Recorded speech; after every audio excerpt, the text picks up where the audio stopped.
Ladies and gentlemen, it is 1:07 p.m. according to my phone, Monday, January 29th. I will officially call our meeting to order and would like to begin by the calling of the roll. Commissioner, please, over here. We've got a seat for you with Commissioner Alexander. Commissioner Alexander, here. Commissioner Demosthenes, here. Commissioner Berliner, present. Commissioner Carol Shapiro, present. Commissioner W. William Smith, present. Kathy Kiley, counsel to the board, present. Tina Stanford, Chairwoman, present. Tanya Agostini, Commissioner, present. Commissioner Sharkey, present. Commissioner Parole, present. Commissioner Otis Cruz, present.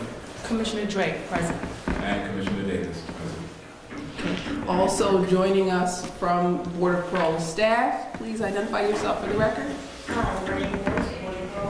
And also from the Department of Corrections, we've got other staff in the room, by name only at this point. Patrick Bailey. Okay. And? Kent Wine. Thank you so much.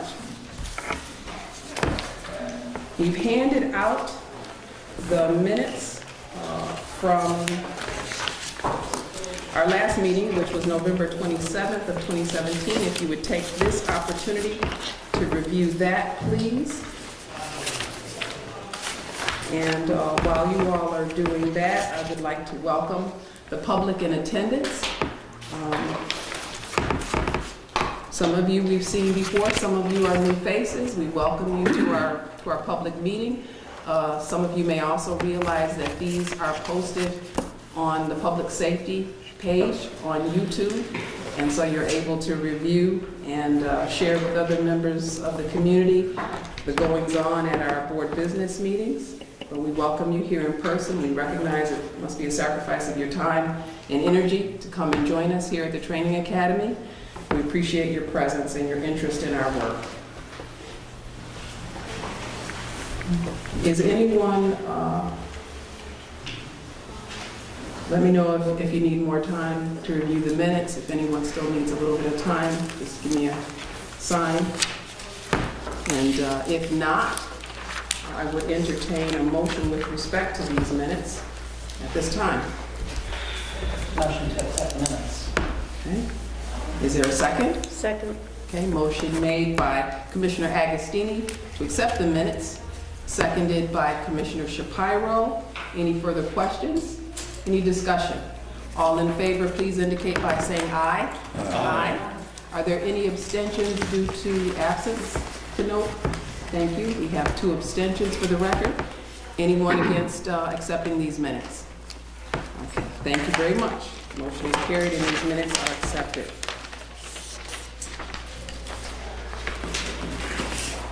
Okay, right at the outset, I would like to begin with just a brief report of the status of the work group that has been diligently looking at our board schedule to try to accommodate higher caseloads from month to month occasionally.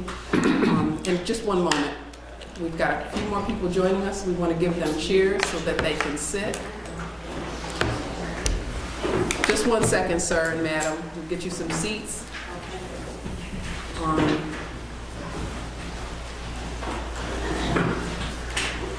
We can try to avoid sitting in front of the camera. That would be best. If you need to have some seats on the other side.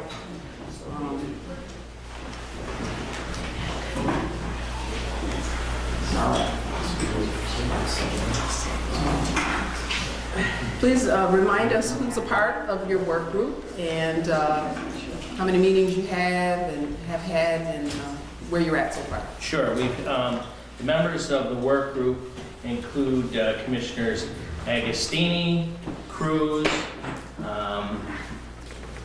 Berliner, myself, and Commissioner Krangle.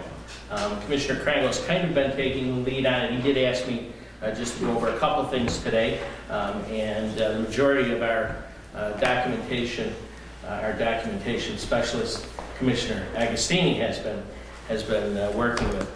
What we did is in the last week or so, we've sent out a draft of the boards with the possible inclusion of, if we saw a need for a 3-day board, to have the facility identified.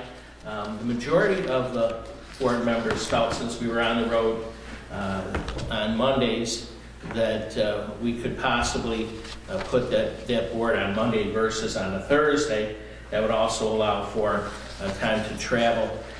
It's not a set in stone type of a draft. It just is something that, based on the numbers that we would look at, that's what we would take and consider. Now, there were a number of other issues. Probably one of the most pressing was the discussion of moving Coxsackie from the second week to the fourth week, basically to balance out those two weeks. The Coxsackie board is probably 20 to 30 case interviews larger than what the board would be in the third week. And so that's something that would probably be a more immediate consideration. There is some negatives to that, in that by moving it to the fourth week, that is our board week, and obviously a Monday would not be possible. So more than anything, Commissioner Krangle asked that you would review the proposal, and we can discuss that in the future. So, Okay, well, please let us know when you feel we're at the point of asking for a vote, calling for a vote, and then we'll take the further step beyond that of speaking with our counterparts at the department, so the facility can prepare for these changes if that's what we wish to do. Can I Yes. make a suggestion that we just do a straw vote now, so we can see if because most of us have received this, and I think a number of us have reviewed it. I could be wrong, but if just getting a feel, I don't know what the committee thinks, but I think it would be nice to, you've put in so much work. It'd be nice to support that by just seeing if this is a possibility. I'm fine with that. Your phone shut off after about 30 seconds, which is where I had the numbers.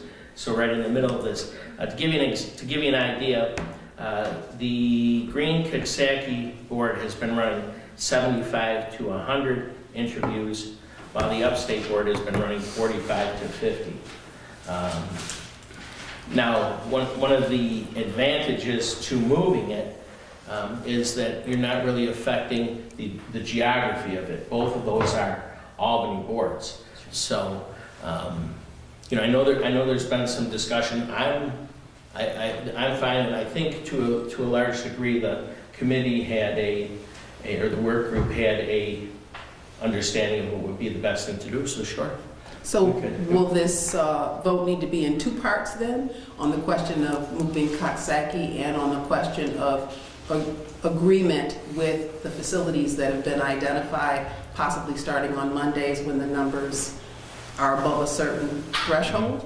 I would say at this point we should move on the Coxsackie, Commissioner Cruz and Agostini. That would be my initial. Would be not necessarily to go ahead with the notifying on Mondays, but just to do that one issue and then see after that. That's my. I think that would be sensible to do, Okay. and also would want to know if any of the commissioners had any questions in terms of the proposal, the schedule that was sent out. Yeah, I would add only that we've had discussions with staff at the various boards from these facilities about what Monday would look like and whether they felt prepared for that eventuality should it come to pass.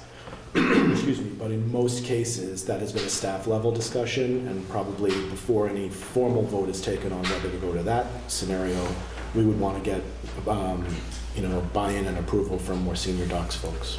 And I agree, but perhaps if we let them know there is interest at this point, Right. Right, well, That's then they can have their internal discussions and get back to us and let us know if it's perfectly fine with them, if they're on board, do they have any particular requests or considerations that we should be aware of? okay.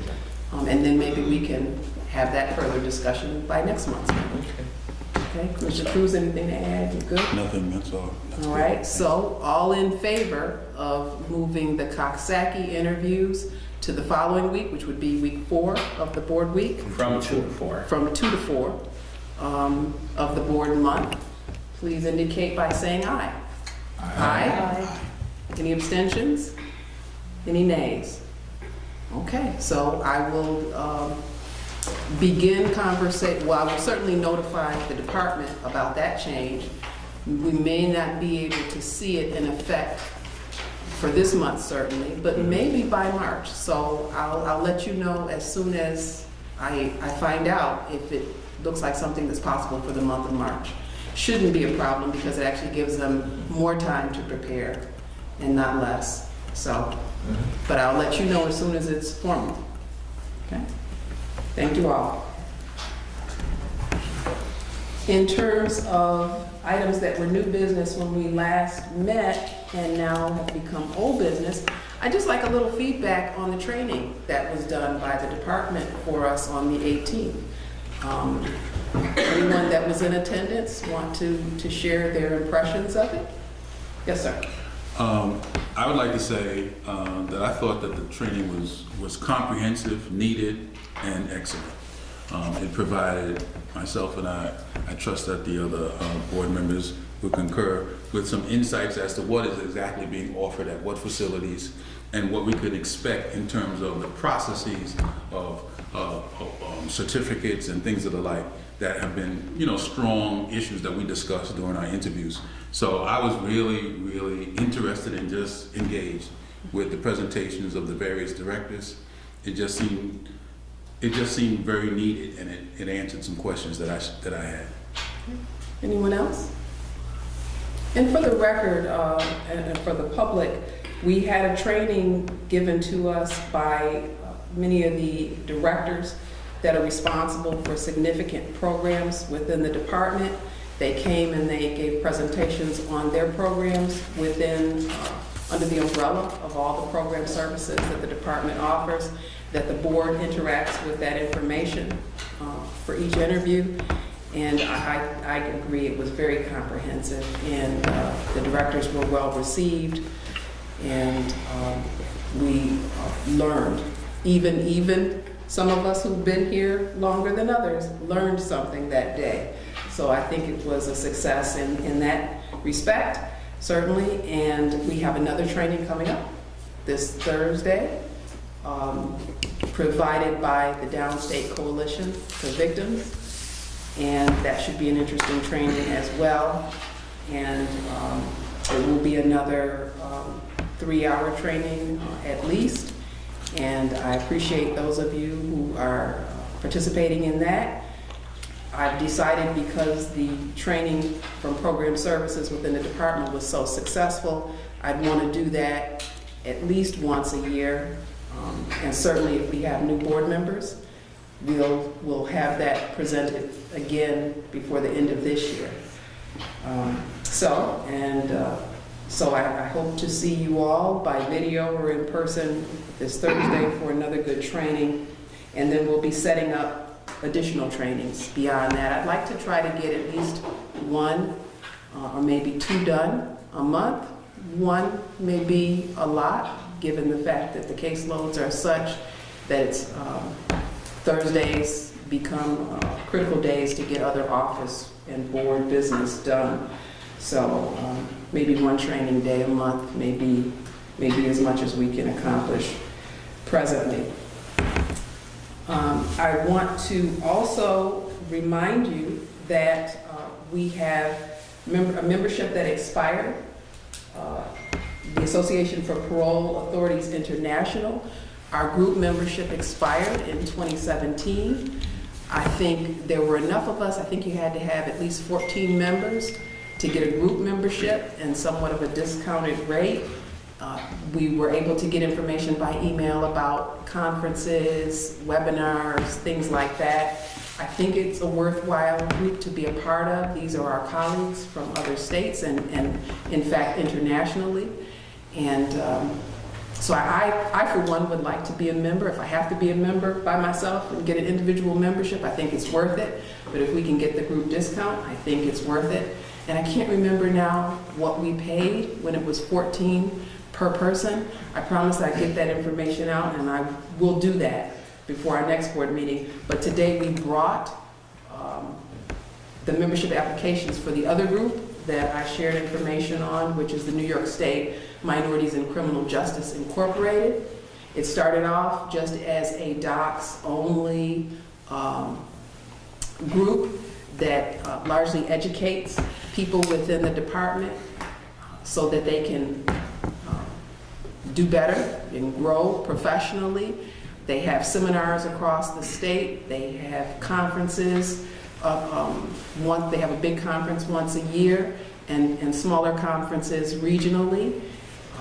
People from the department in all titles attend these seminars and learn a great deal about the department and ways to advance personally and professionally. They have all kinds of workshops. So we have those applications here for you. Group membership isn't really an option here, but it's very affordable. The highest dues are $35 a year. I've already joined. Can't say enough about it. I think you also have received now by email the announcement about women in corrections. The Hudson region is having their symposium conference coming up in the next few weeks, but I told another staff person with the board, I think a preliminary hearing officer who was inquiring about it, and she's from out west, I said, you know, they offer these regionally. So you really just need to kind of link in with the local region, the local chapter, so to speak, of Women in Corrections, and I'm sure they're offering seminars, symposiums, things like that closer to your home office. So, I mean, there's all kinds of information out there. There's all kinds of organizations out there that are really specific to criminal justice, to the work that we do, very informative. I know Commissioner Cruz has participated in some things. I don't know if you had anything you wanted to add to the I just wanted to appeal. remind you about the CASA. Yes, The CASA please. conferences. Well, I believe it was you who sent out an email regarding the CASA conferences. There's quite a few of them across the state. The one that's in the Capital District, I believe, is May 11th. But, you know, the one that's closest to you and most convenient if you plan to attend. And again, another really good place to meet other people within the department that they don't know much about what we do sometimes. And we benefit by knowing a little bit more about what they do. It helps to put names to faces. When you're reading someone's report and you've met them at a conference, I think that's a helpful thing. So, I mean, it's up to you what you join. Again, I'm hoping that we have the interest for a group membership to the Association for Parole Authorities International, but individually you can join any one of these groups and, you know, and you get credit for the training that's reportable as well. The other thing in terms of training is the fact that our new employees all need to go through a 2-week training course. You can also do those regionally, but of course I can't afford to let 6 of you go at one time for 2 weeks in any given month. So I'm going to try to stagger that through this year so that you can get your 2 weeks and be done with it. So more information is to come on that.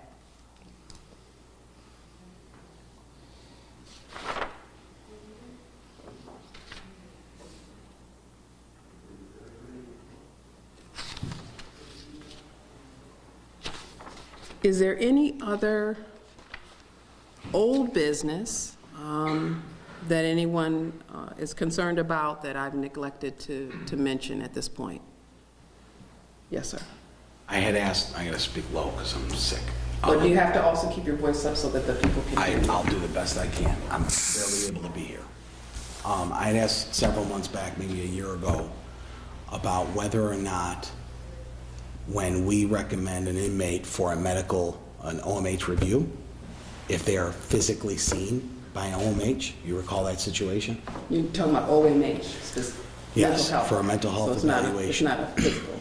We never got a response, whether or not they physically see the inmate when they're supposed to go for a mental health evaluation. You recall the situation where we had several inmates? I do, but I also thought that the department confirmed that, yes, in fact, they are supposed to physically. If they did to you, you never got back to me. So, but I mean, no, You had but said I it- think that is their posture, that. You had said at the time that they were going through an agreement with OMH and you didn't want to muddy the waters. But again, if we send an inmate, I mean, if they should be interviewing them personally, but if we send an inmate for a mental health evaluation, we postpone their case. I believe that everybody in this room, even the newer commissioners, expect that when the inmate comes back with a full evaluation, that somebody saw that person in front of them. Well, you come to find out that's not how it's done, or at least that's not how it was done at that point. So, you I know, believe that's how it's done now. it's how it's done now? Yeah. Since the issue that we had Yes. last year? Yes. Okay, so we can be Because we assured. highlighted the problem to them, so I think that, Okay, well, that's why I asked. They were I alerted. was never told, so I still see them not knowing if they actually saw somebody. And staff hasn't been able to answer that question, so, thank you. you're welcome. Any other old business? Okay. Under new business, we have a guest with us here today that some of you may not have met, or maybe you've only met within the context of a brief interaction during a victim impact meeting. But Janet Kopash is here, so I'd like her to introduce herself and her title, her history with the agency and with victims' issues. Hi, everyone. Janet Kopash. I'm the Director of the Office of Victim Assistance. I've actually been with State Corrections since 1983. I probably shouldn't admit that out loud, but I have been around for a very long time. I came in through Mount McGregor Correctional Facility. I've worked for years at Great Meadow Prison, as well as Oneida Correctional Facility before it closed. Then I was brought into central office, and I was very involved with the community reintegration portion of the KSAP program, as far as working with the drug and alcohol treatment programs in the facility, and ensuring that there were appropriate resources available to inmates as they were placed into the community as part of their KSAP treatment plan. In 1997, I was asked to establish the department's first Office of Victim Assistance, so it's kind of my baby. I'm very proud of the work that we do. Prior to the merger of the two agencies, I worked very closely with the Victim Impact Unit and was already had a good working relationship and rapport with the parole officers at the time of the merger of the two agencies. So I learned a lot from them. We did a good job, I think, of combining the tasks and really understanding what had previously been the parole obligations to inform victims of what's going on with an offender's case, with what the Department of Corrections had historically been responsible for. They were two very separate and distinct responsibilities, and they've now been blended and merged all together within my office. So we do a huge amount of our communication through letters. Every single solitary letter includes the toll-free number from my office. I am the department's only toll-free number. We want victims to be able to call us as often as they want or need to speak with us. I have a list of referral programs and opportunities in every single solitary county of the state through the State Office of Victim Services. So if there is somebody who's particularly traumatized or in need of some additional services, whether it's crime victims compensation, individual counseling, therapy or treatment, some type of medical follow-up, we can do those appropriate community referrals. I do have staff in my office who will travel to various victim impact meeting sites. We try to cover Albany, New York City, and Nassau County as often as possible. And then sporadically, we're covering Rochester and Buffalo. We're hoping to get more coverage in the Buffalo region, at least once a month in the Buffalo region. That office is used a lot for victim impact statements.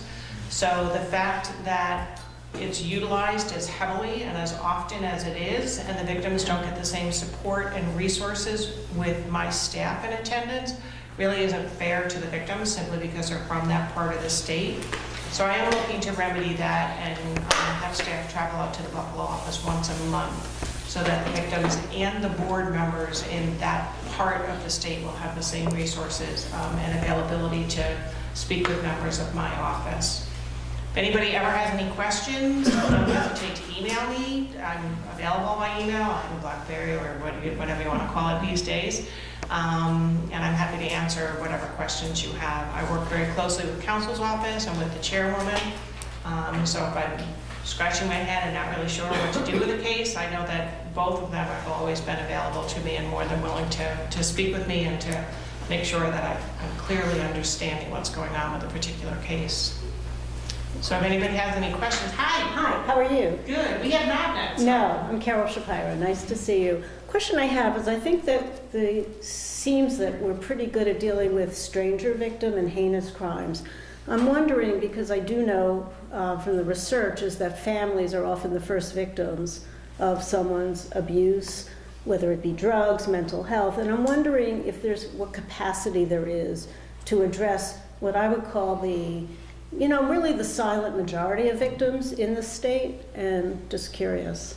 So we're talking a little differently. So the statute defines who is and is not able to meet with a parole board member to make a victim impact statement. It does not define who I am able to provide services to. Okay. So if somebody is in custody for a drunk driving offense and unrelated to that, they were emotionally or sexually or financially abusing a family member, Right. we can still provide services to that family member. The difference is that we would not provide an opportunity to give an in-person or telephone Right. statement because of the statute. We would, however, encourage them to submit some Okay. type of written victim impact statement for the Okay. board to Thank be you. more aware of the Yeah. totality of that. Well, there also don't seem to have a, you know, no politician is going to take that one up, right? You know, it's not a sexy thing to run for office, but I do think it affects particularly people in public housing, you know, very dramatically. And I do work with the mayor's office to combat domestic violence down in New York City. Okay, great. We've done some case conferencing with them and their officers and with the parole officers who are supervising offenders in an effort to make sure that that offender has a healthy, supportive place to live, but at the same time, safety and security for that For the often family, right. unidentified victim. Exactly. Because it's not the reason the person was in custody. Okay. So I do have a relationship with them in order to work with exactly the type of scenario great. that you're talking about. Thank you. Thank you. Any other questions for Ms. Kopash? Janet, just one quick thing too. I just want to make sure that maybe you just let everyone know that there, as we mentioned, there are certain crimes that people can come in and speak to the board members, certain crimes that people just write in for, but also to make it clear that for those who meet with the board members, they must register with your office, correct? Correct. So registration with my office is what's going to trigger me sending a letter to that victim. I can't just randomly say, oh, here's somebody who's in custody for manslaughter. I'm going to go find the victim and contact them. They must be registered with my office. Unfortunately, there are many victims who believe VINE, the automated telephone and email notification service, is my office. It's not. VINE is a release notification service only. It will not provide information about changes in parole board, changes in CRs, availabilities to provide victim impact statements. So it is very important that victims understand they need to be registered with my office. They can register either through the district attorney's office or through the state corrections website. All right, thank you. Are there any other items of new business that anyone would like to raise for the public portion of our meeting? I don't know if this is for the public portion or not, but I thought it would be good to have a conversation about the video that's being worked on. Is that for the public or for executive We session? can talk about that during the Yeah, public okay. portion. And so why don't I defer to the two stars of our video, or at least the video that's being produced, and the two board members that I've selected to represent us in that. You want to tell us about your experience with that process? Certainly. Well, it was an honor and a privilege to be selected and to be a part of it. And I understand that the department is making a video to be a part of their transitional services program that already exists. It helps them to prepare for their appearances before the Board of Parole. And so I'm trying to assist them further. You know, some employees of the department had a great idea. That's why we make a video that provides some additional information. And there's different people who are interviewed on the video, and among them are two commissioners, Commissioner Cruz and myself. They also interviewed some parolees who themselves had been released previously by the Board of Parole. And we were provided a number of questions in advance with a little thought into it about the kind of things an inmate could do to prepare themselves, why certain documents are helpful to us, a particular parole packet or letters from potential employers and stuff. And so we were interviewed separately on different days, Commissioner Cruz and myself. And the employees asked us those questions. They were off camera, I was on camera, and answered them to the best of my abilities. I think it's a great idea. I'm happy that they're doing it. They'd already interviewed the parolees, a male and a female, different parts of the state, different backgrounds and such, and they thought that this was going to be a pretty diverse and informative video. So I was really happy to be a part of it. Thank you. Commissioner Cruz, anything you would add? Well, Chair, I'd like to first thank you for that opportunity. I would imagine that the request came to you and you made a selection from across the board members, looking at who you thought could represent us in that regard. So I thank you for that. The program services effort to prepare individuals for release has come up with a program that is voluntary to incarcerated individuals. They can choose to be more prepared because those things that the agency or the department offers already prepares, but this is an additional where they can volunteer. So there's a curriculum, which I was happy to, it wasn't just an off-the-cuff presentation of things one needs to remember to be released, but it's a curriculum of which they go through the various exercises and interactions and come up with some new stances to present to us as we interview them. I think it's a heads up on an individual that would take that additional step, a voluntary step, to be better prepared. So I was happy to be a part in that respect. Our role was to answer a set of questions and sort of speak from our standpoint, not in representation of the board per se, but our sense of what things they can do to better prepare and what we do to prepare to interview them. So it was a candid moment. I was a little camera shy, I think. I don't know. But it went well, and I enjoyed doing it, and I hope it presents well. Thank you. Any questions? Well, I would be interested in seeing the curriculum that the docs uses for this, so that I can, well, maybe everyone else would too, how this fits in, and also the process that the SORCs or other staff are, what is their involvement in this, since they're putting together our files for us? Were they also interviewed? Do you know? I don't know. Yeah, I guess what I'm thinking about, because having worked in prisons and Rikers, these videos are only as good as the process for distribution, for engagement, for feedback. Are the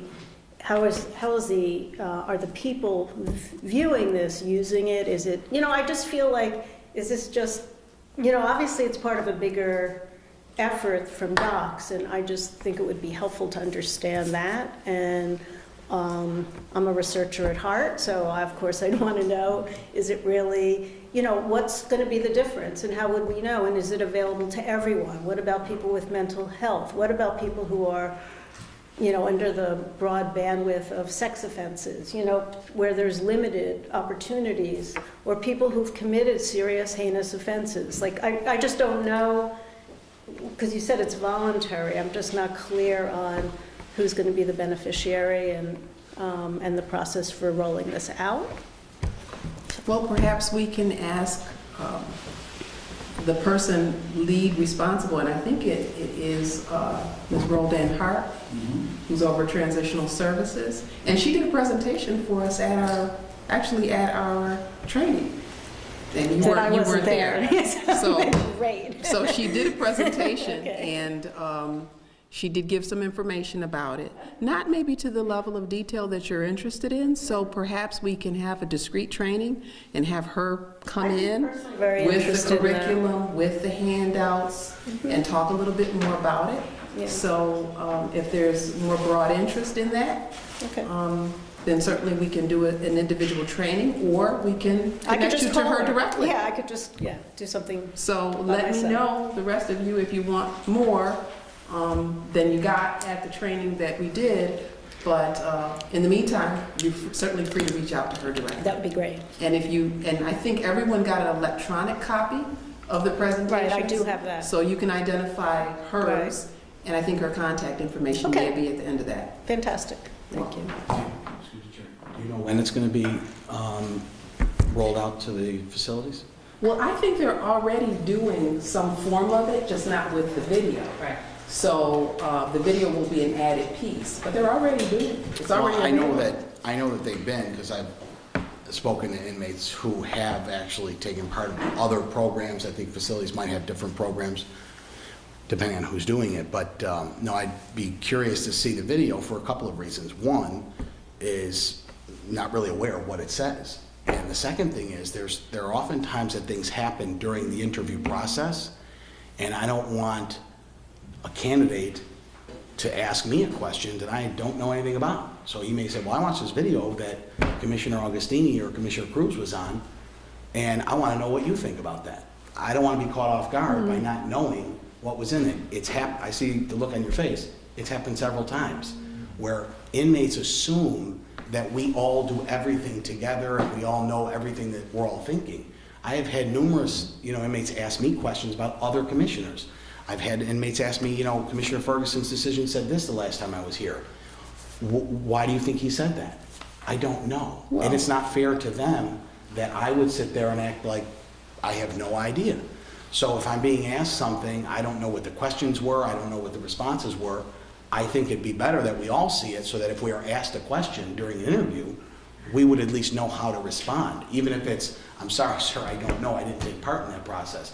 But at least we would intelligently be able, and respectfully, be able to respond. But at this point, if somebody asks me tomorrow, I'd have to tell them you have to talk to Commissioner Cruz. They won't be asking you tomorrow because it's not available yet. And certainly Kathy and I will have an opportunity to review it before it becomes available, and we can have a viewing party so that we can all see. That's what I'm asking, because like I said, it's So we'll do that. difficult. And I also think that when you're asked a question from somebody you're interviewing, depending on the way you answer it, they think you're being either defensive or you don't want to tell them. And that's usually not the case. We just don't know. And sometimes they ask about things that we say, sir, ma'am, talk to your counselor. I don't know that answer for sure. But when they ask things about the board or previous decisions that were made and language in the decisions, it becomes kind of difficult. And I think they think we're being evasive because we can't answer. But of course I couldn't answer for another commissioner. How would I know? So I don't think they always believe that. And again, with this video, there may be some very specific,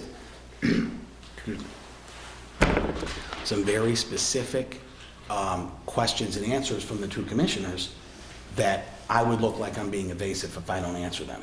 So I'd like to definitely see it beforehand. We will have a viewing party. Thank you. And hopefully you'll be available for that. We'll schedule it on Thursday, and anybody who wants to can watch it with us. We'll probably be able to use the same technology that allowed us to link together from various locations when we did the training on the 18th.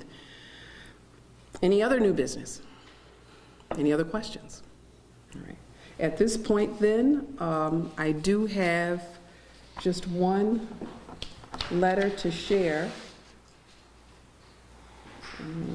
I've talked about the invitations that have been extended to us by the different groups to attend their upcoming symposium. This, I will not read the person's name. It came to me last year. Dear Ms. Stanford, I know it's impossible for you to recall each individual that comes before you. However, my name is blank. I stood before you in August 2016 for a merit release board in which you granted me parole. My family and I will be forever grateful for that. In regards to my release, I've been doing excellent. I've been working at and it gives a major hotel chain in New York City. I successfully completed my 9-month drug program at Camelot in Staten Island, and I will continue to do all in my power to succeed in life. I'm writing this letter because people always have negative things to say when the parole panel releases someone and that person gets rearrested. It's time that society recognizes the times when you release someone and they are a law-abiding citizen. So again, I thank you, and I will write you again next year with another update. Respectfully yours. Again, I read these as often as we receive these, and they come in all of our names. Sometimes they reference the whole panel, sometimes they reference the person that they remember, and I've read a number of these, if you recall, over the last few months, because I think it's important not only for you to know what your decisions mean to people, but also for the public to know what our decisions mean to people. And he makes a good point that the only time you hear about our decisions is when somebody goes awry after they've been released or someone disagrees with our decision one way or the other. So it's good to hear when men and women take this opportunity seriously. They took their time seriously. They changed their lives for the better, and they're committed to living a better quality life. So, for what it's worth. If there's no other correspondence that anyone would like to share, or invitations or announcements at this point, I'd be happy to entertain a motion to enter into executive session to discuss board employment status of a particular person and matters that are exempt from open meetings law as they relate to legal advice from our counsel. If there's nothing else further, is there such a motion to enter into executive session and then after our business is concluded, adjourn the meeting? Motion by Commissioner William Smith to enter into executive session and adjourn at the end, and a second by Commissioner Berliner. Thank you all so much for your attendance today. Thank you.